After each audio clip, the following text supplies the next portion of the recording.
Nothing gives you a voice like prosperity and wealth.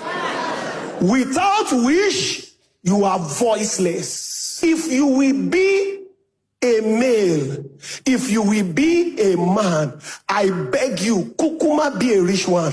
Life dey pepper for a poor man. Oh, a poor man? I'm not saying women should be poor, but marry a rich man. Hey, it's like you don't believe what I'm telling you. No man under the sound of my voice will be broke another day.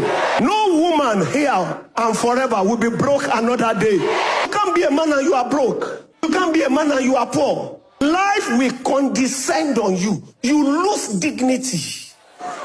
Even before your children. Nothing rubbishes as it were a man like poverty. There is no glory in it, no color in it, no dignity in it. In fact, there is no any form of any altar of grace in it. Look, poverty is full of disgrace. I hate poverty the way I hate Satan.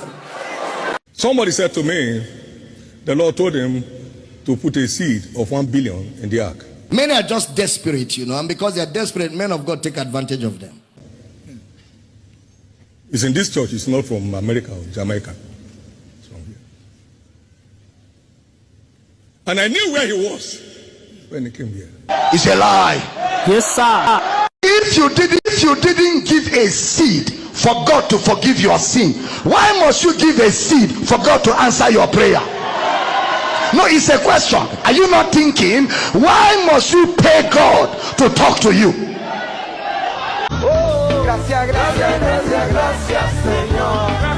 As you release your seed to the Lord tonight, there will be an outpouring, the perfection of everything that has been done. God punish the devil. You don't need God to succeed. Am I teaching here? You don't need God to succeed. Look at Warren Buffett. Look at Bill Gates. Steve Jobs, who invented Apple, said there is no God. That God is a figment of the imagination of a poor man. That it is because you are poor and you don't know how to cure poverty, so you create a God inside your mind that does not exist. That is Steve Jobs, the owner of Apple, very successful. So you don't need God to succeed. So we don't come to church to succeed. Welcome back. Now, this is what is trending right now. This is from the stables of Koza. For those who do not know what Koza is, it's just a short form of a ministry that trended some 8 years ago. And this is as a result of a woman calling out the pastor, alleging that the pastor had defied her when she was underage. And somehow it seems the family member of this lady, it happened somewhere in Lorin, Kwara State, and they did not come out to say anything. They didn't come out to second anything. They said, forget about this matter now.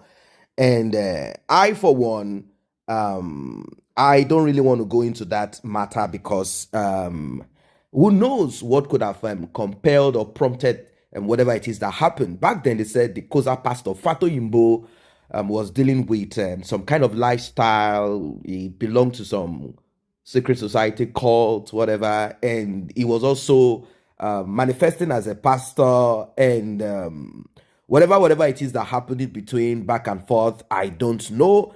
Everyone has a life that they lived in the past. And this lady had accused Fato Yimbo of all of these things. So I just want to give you a background of what this is all about. I think it happened sometimes 2019, and that's when this celebrity photographer had accused Fato Yimbo. That story really made the rounds on social media. People talked about it, and Commonwealth of Zion Assembly became divided. Some are for the pastor, some are not for the pastor. Some people said, okay, let's go on. Some people picked sides with Mrs. Dakolo, and some picked sides with Fato Yimbo.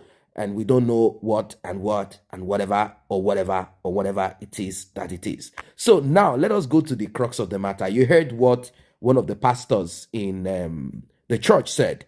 His name is Pastor Korede. He said poverty should be disliked.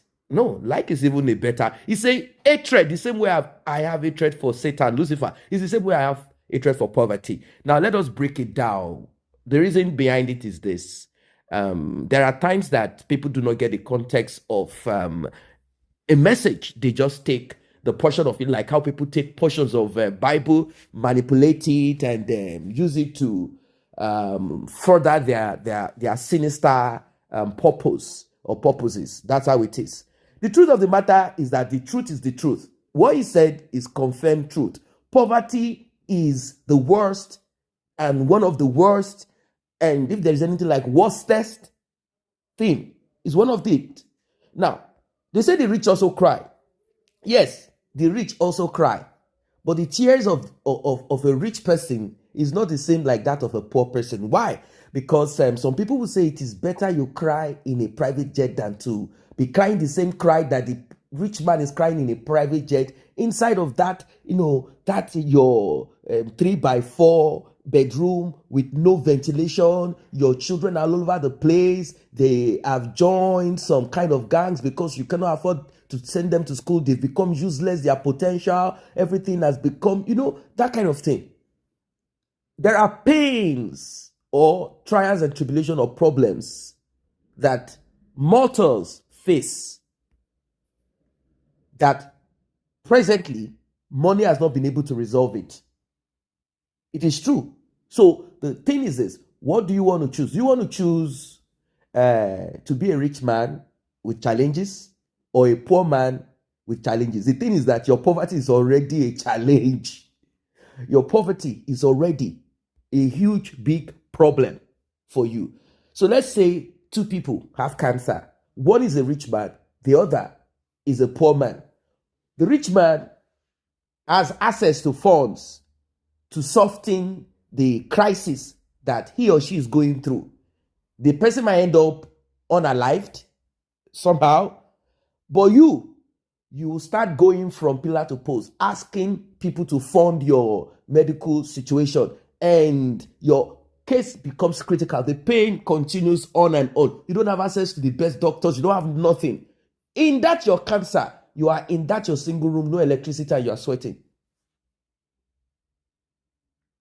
We've been told several times, it's better to be happy and be poor. How can you be happy and poor? You say, look at that man. He's happy, he's poor, he doesn't have anything. He's just happy, yes.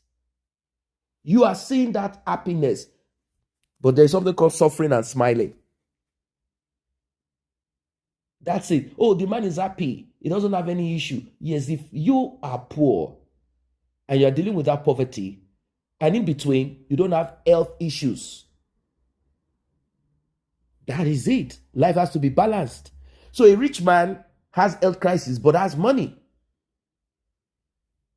There is something called health is wealth. So when you talk about wealth, riches is part of wealth. Wealth is not only about money. I have a lot of cash. No. Riches is part of wealth. Health is wealth. That's it. Can we have all of it? Maybe you are fortunate. Maybe you are not. That's the thing. Some people have terminal diseases, illness. Some will not. Some will be broke. Some will be poor. Some will be rich. That's how. So which one is it that you have chosen for yourself? That, I think, is what the message is like. But he made it clear. He said, I'm not saying women should not be rich, but as a man, if you don't have it, if you don't carry, that's what the society has built over time, that men are only appreciated for what they can bring to the table. Men are only appreciated as providers. Is that how it is from the beginning? It takes us back to the Garden of Eden. Was Adam supposed to be a provider? So, is it mandatory, important that a man should have something, at least if you are not extremely rich. You should have something, because if you don't, you will be ridiculed. Our society will embrace a woman that is broke. Yeah, a woman that is broke. This society will embrace, as long as she has something too. Beauty and some other extras. She will be embraced. Yes, she will be embraced. If she has some qualities, she will be embraced. Nothing goes for... Well, maybe you might say, oh, beauty lies in the eyes of the beholder. Oh, I married this woman because she has this. There is always something. Oh, this woman, she's just a nasty person, but she got married to this rich guy. And she's not asking this woman is pretty. But for a man, it can be extremely difficult. Very difficult. You don't see family members berate a man because he married into a family that is broke. You don't really see too much talk. But let it be that the woman is rich, or she's from a rich family, and there is this broke dude married to this. They will never let you rest as a man. You only came to eat what our daughter have. You're only here for the money of our daughter. You will never live your life. You always live to impress them. You always live in their shadow. It's going to be a problem. And what betides you if you are married to that kind of woman, with the kind of society that we are in, and you are broke, you are not really that up and doing. Imagine your wife speaks to you publicly. Maybe she has some companies and speaks to you somehow in front of, and you feel upset as a man, like, look at how this woman just watched me in front of workers. God. Now, does that mean that if you are married to a woman who became prosperous through the journey much more than you, or she's just richer, does that make you a man small? No. There are men that are destined to meet women that are extremely rich, to reshape them and bring them to that generational wealth. So that's what it is. So what he said, people have it's trending anyway, what that man said. They said, oh, that's not the kind of message. Why are you trying to encourage our young men, encourage people to go into extremity? Some of them will go into this falsehood where they think if you give up or give someone for rituals, a human being, you will now have wealth. You will be rich. You will start making people go extreme, doing whatever it takes to be relevant, by going after money, or even pastors trying to fleece members to get money. The truth of the matter is this: if you go to get in a wrong way, you will suffer the consequences, regardless of if you are listening to him and it's like, we have to be rich. We have to be rich. Being broke, being poor is a huge problem. Let us be sincere about it. But if you ever forget about diligence, and I think that's where the message, some of these messages are not complete. What you should do more is to go into the benefits of due diligence, or the benefits and pride in labor. Not just this get quick, rich idea, how to jump and grab, and no, not at all. So these messages should also be part of it. Like, you have to just make sure you plaster it so that people will not get the wrong idea. That's why I decided to do this. Like, well, this message is trending. It is true. Poverty is not, it should not be anybody's friend. But then everyone will not be rich. But at least let everybody be okay. That's the point. You can be okay, meaning you can afford to eat, you can afford to buy and clothe yourself, you can afford to do basic things in life that will not make you look down on yourself like but there will be people that will be extremely rich. And the truth of the matter is that there is a larger percentage of rich people that got it out of wickedness or crime all over the world. It's not something to do with Africa. All over the world. Empires have been built on the blood, sweat, and a lot of terrible things all over the world. Talk about countries that you can point to and say, oh, this country, oh, America, Britain, Belgium, France, majority of these countries, if you go in and look at families, I'm not talking of the country, oh, the name of the country. If you go look at the family, some of these families, if you go to the US, if you see certain people who have grown big, who have grown large, when you go look, you will realize that they got money, some of them through vices, different vices. What was trending then, that's how they got. And there are people who got theirs because they were favored.